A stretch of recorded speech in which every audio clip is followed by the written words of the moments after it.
Introducción. La clonación de genes es utilizada para obtener en gran cantidad un gen específico con la finalidad de producir una nueva vacuna, un nuevo medicamento o incluso mejorar la calidad de los alimentos que consumimos a diario. Aunque no todo es bueno dentro de la clonación, el Grupo Europeo de Ética, EGE, por sus siglas, menciona el hecho de que la clonación sigue teniendo aún una eficacia relativamente baja y conduce a enfermedades perinatales y postnatales, así como a la mortalidad de los organismos clonados. En el presente trabajo mencionaremos los diferentes tipos de clonación y ejemplos de estos mismos que se han dado en la actualidad. Buenas tardes, somos el equipo 11 conformado por González Morales, Jimena Guadalupe, Ashley Cel Hernández Rangel, Óscar Alonso Irachete Irigoyen, Frida Lucía Lozano Hernández, Vanessa Medina Campos, Yanina Muñoz,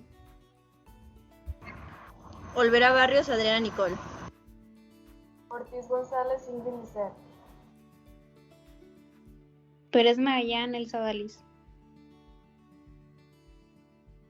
Rivera Saldaña Jennifer Alexia y Venegas Guerra Mariana Sofía. Y hablaremos sobre la clonación terapéutica, clonación celular, clonación de ADN por vectores y genes holoatlánticos.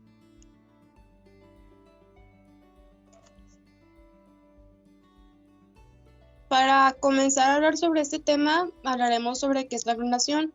La clonación es el proceso que puede usarse para producir copias genéticamente idénticas de un ente biológico y consiguiente a esto, hablaremos sobre la clonación terapéutica.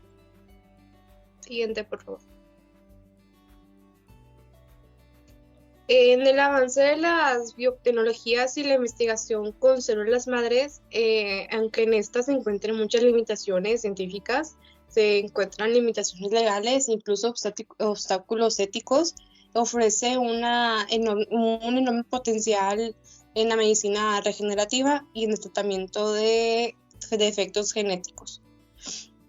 Para hablar sobre esto, primero haremos qué es la clonación terapéutica, y la clonación terapéutica consiste en crear un embrión clonado para el único propósito de producir células madres embrionarias con el mismo ADN que la célula donante. Estas células madre pueden usarse en experimentos realizados con el objetivo de entender enfermedades y desarrollar nuevos tratamientos para estas. Siguiente, por favor.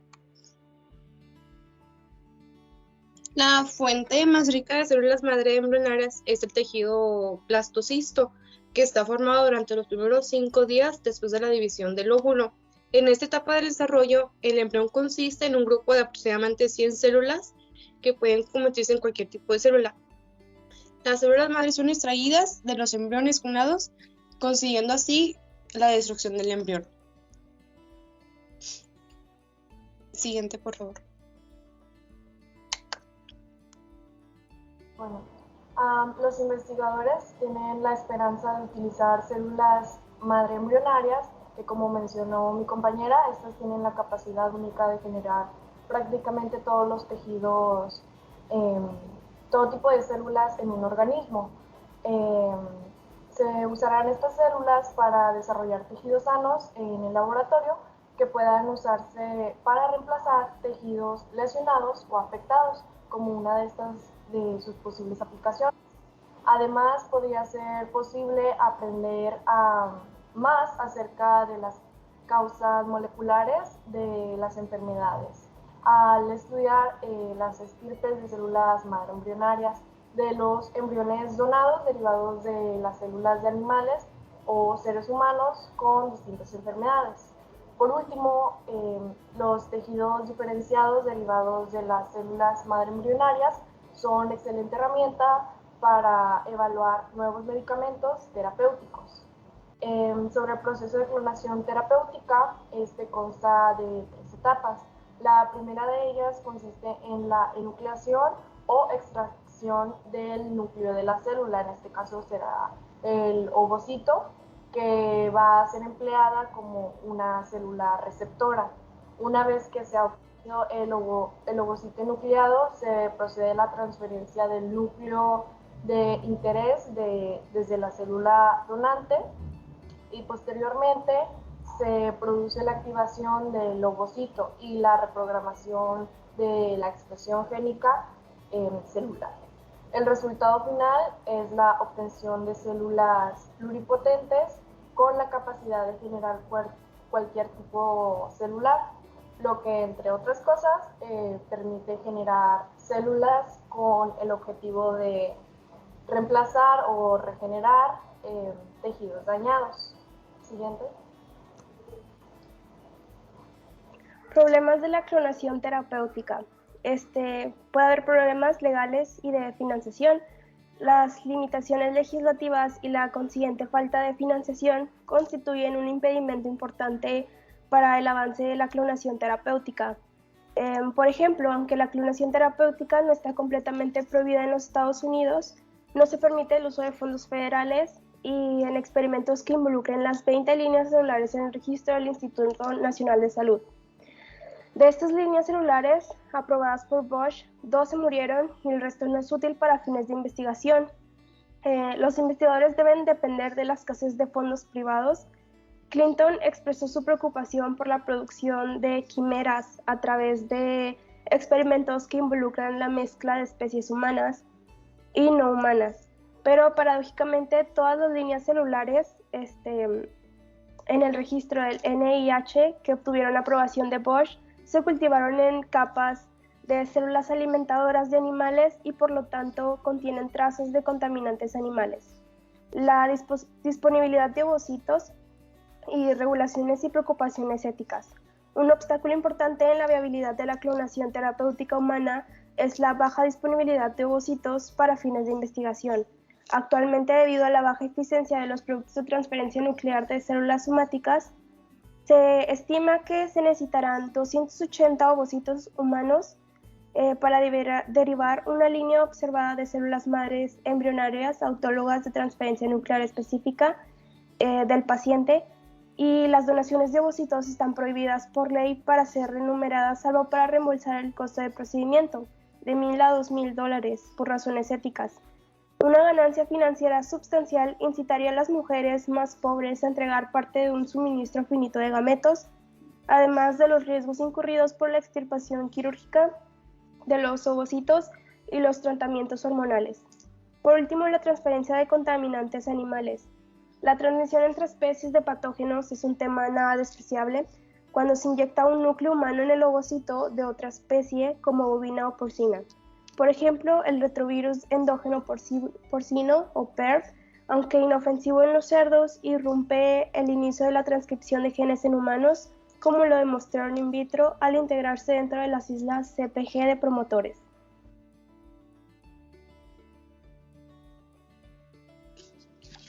Clonación de Dolly. Bueno, el 15 de julio de 1996 nace la oveja Dolly, que fue el primer mamífero clonado a partir de una célula adulta. Sus creadores fueron los científicos del Instituto Roslin de Edimburgo, que fueron Ian Wilmot y Kate Campbell.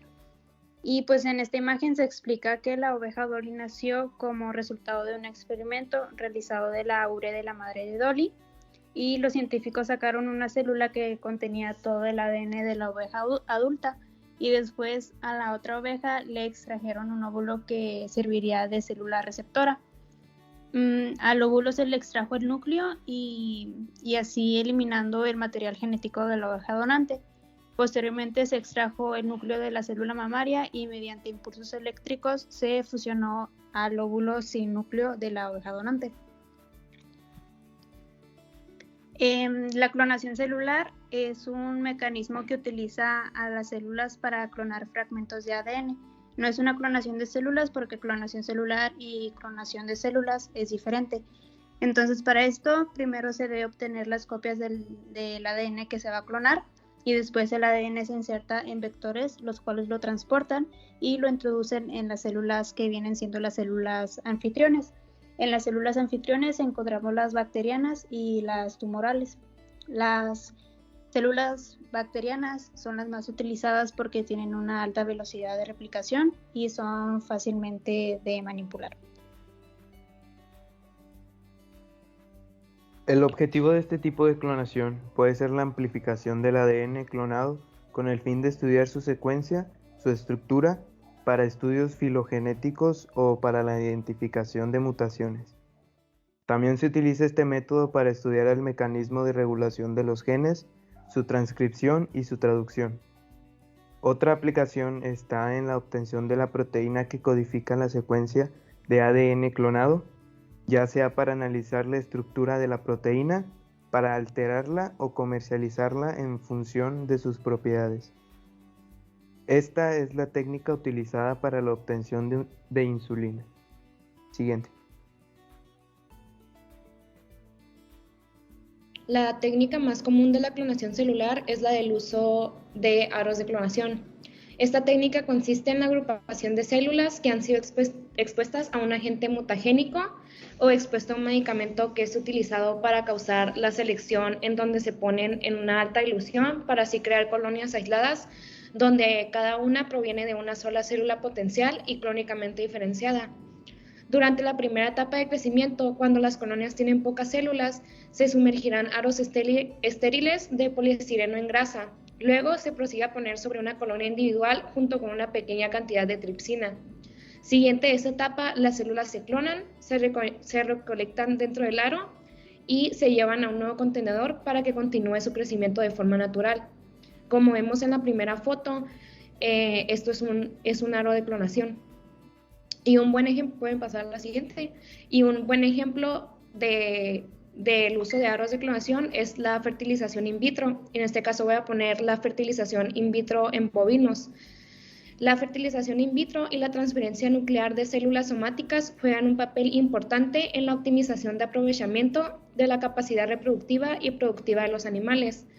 Dentro de estas se desarrollan 3 etapas fundamentales, las cuales son la maduración de ovocitos, fecundación de ovocitos maduros y el cultivo de embriones, como vemos en la foto. Estos ovocitos son obtenidos de ovarios de vacas de matadero, o sea, están muertas, o de animales vivos por el proceso de ovum pickup. Como vemos en la foto, el ejemplo es una técnica de aspiración folicular transvaginal guiada por ultrasonografía. De esta sigue la etapa de maduración del ovocito, la cual es sumamente importante, ya que de estas dependen las etapas siguientes y afinar la producción de embriones de calidad. Tenemos que tener en cuenta que la calidad de los ovocitos dependen de la clasificación y selección una vez que son aspirados. Por ende, no todos los ovocitos son utilizados, ya que muchos presentan daños o anormalidades y no son aptos para la maduración. A la fecha, los resultados de la transferencia nuclear de células somáticas en bovinos ha sido muy satisfactoria, ya que se puede transmitir el 100% de la genética, eliminando el costo de trial and error de los cruzamientos, preservar el material genético de animales viejos de alto valor genético, enfermos o incluso que han muerto, como vemos en el ejemplo, que pueden ser bovinos de matadero. Restablecer especies en peligro de extinción, recuperar material genético de animales de alta calidad que por alguna situación han quedado fuera de los programas tradicionales de reproducción. Y sería todo por mi parte.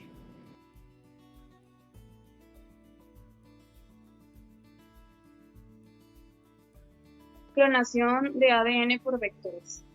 Clonación se refiere a la introducción de un fragmento de ADN llamado inserto dentro de una molécula de ADN denominado vector.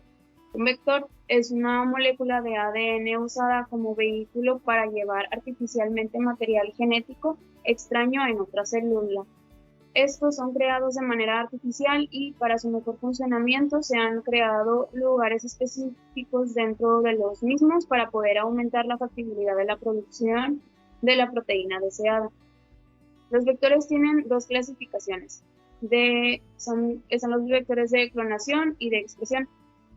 Los vectores de clonación se encargan de almacenar secuencias y obtener cantidades del DNA insertado, como por ejemplo los plásmidos, bacteriófagos, flagémidos, cósmidos y cromosomas artificiales bacterianos BAC y de levadura YAC.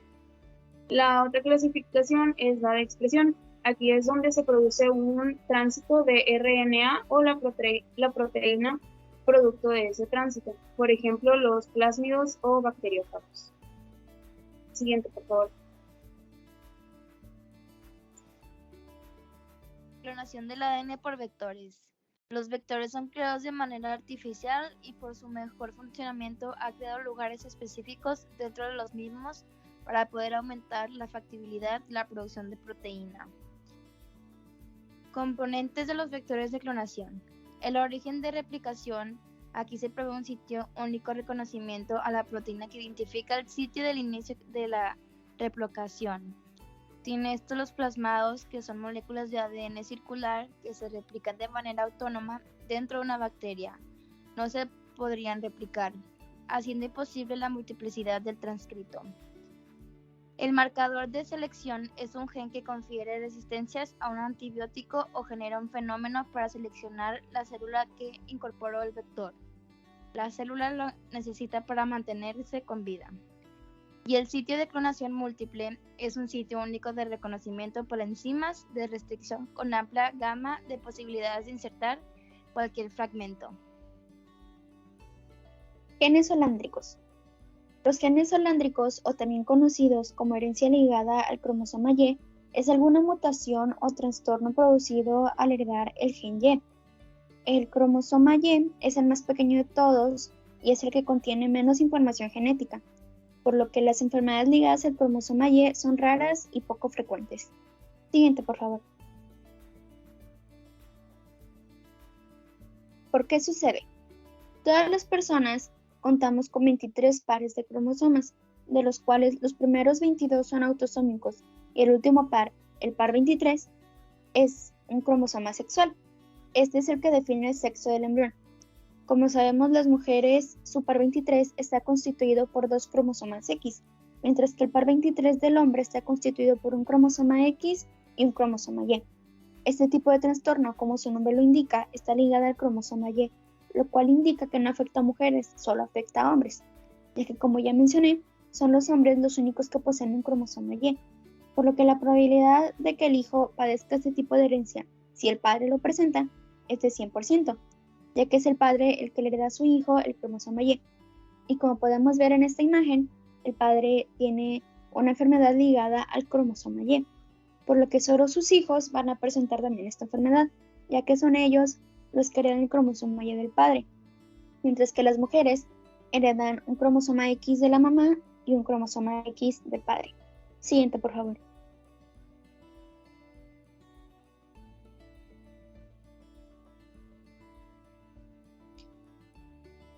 Ok, los ejemplos. La herencia genética ligada a Y, además se sabe como herencia holándrica, y los ejemplos más frecuentes de patologías que emergen de esta clase de herencia son los pies palmeados. Al igual que las enfermedades dominantes ligadas al cromosoma X, las enfermedades ligadas al cromosoma Y no son tan frecuentes, debido a que los hombres solamente tienen un cromosoma y siempre reciben su cromosoma Y de su padre. La enfermedad de un solo gen ligada a Y siempre se transmite de los padres afectados hacia sus hijos. No importa si la mutación ligada al cromosoma Y es dominante o recesiva, porque solo una copia del gen mutado está siempre presente. Por lo tanto, el fenotipo asociado a la enfermedad siempre se muestra. Un ejemplo de un trastorno ligado al Y es la insuficiencia espermatogénica no obstructiva, una condición que produce y conduce a problemas de infertilidad en los machos. Este trastorno está asociado con mutaciones en el gen de la proteasa 9Y, específica en la ubiquitina y en el cromosoma Y. Una afección se considera ligada a Y si el gen alterado que causa el trastorno está ubicado en este cromosoma, uno de los 2 cromosomas sexuales en cada una de las células masculinas. Los cromosomas sexuales de los mamíferos han evolucionado a partir de los autosomas y están involucrados en la determinación del sexo y los rasgos reproductores. El cromosoma Y es el cromosoma más pequeño. Este cromosoma juega un papel importante en la fertilidad masculina. Y siguiente, por favor. Bueno, Un ejemplo vendría siendo el gen barrado en las gallinas, pero recordemos que las gallinas, las hembras son ZW y los machos son ZZ. Se ve claramente que el cruce recíproco no da el mismo resultado y que además en el caso de la derecha, que vendría siendo F1, no es uniforme. Cruzando un macho liso con una hembra barrada, se obtendría 2/3 de macho barrado. Las características ligadas en el sexo se representan mayormente en machos. Esto no quiere decir que las hembras no lo representen, pero sino en una cantidad menor. La raza Barrett es transporte del gen para las barras. Este gen reproduce una barra blanca con unas plumas negras. Esto permite el sexado de los pollitos de un día. El sexo de los pollitos se puede distinguir en el tamaño y forma de la mancha en la cabeza, como en la eclosión. Los pollitos machos de un día tienen las manchas de la cabeza más grandes y las hembras las tienen más pequeñas pero más angostas. En un adulto, el macho con 2 genes barrados tiene las plumas con barras blancas más anchas que el de la hembra, pero por lo tanto es más ligero el color, y las características ligadas en el sexo de barras ha sido utilizado para sexar otros sucesos de autosexado. Cuando un macho no barrado es cruzado con una hembra barrada, se obtendría un resultado de que la hembra sacará los genes del papá, que vendrían siendo no barrados, y que los machos sacarán el gen de la mamá, que vendrían siendo los barrados. Siguiente, por favor. Conclusión. Ahora tenemos claro el concepto de la clonación. Describe varios procesos diferentes que pueden usarse para producir copias genéticamente idénticas de una entidad biológica. El material copiado, que tiene la misma composición genética que el original, se denomina clon. Los investigadores han clonado una amplia gama de materiales biológicos, incluido genes, células, tejidos e incluso organismos completos como una oveja. También abarcamos los distintos tipos de clonación: la clonación terapéutica para hacer crecer tejido sano que sustituya los tejidos lesionados, la clonación celular y la clonación de ADN por vectores, además de la información de los genes solándricos. Esperamos que esta presentación sea de su agrado y gracias por su atención.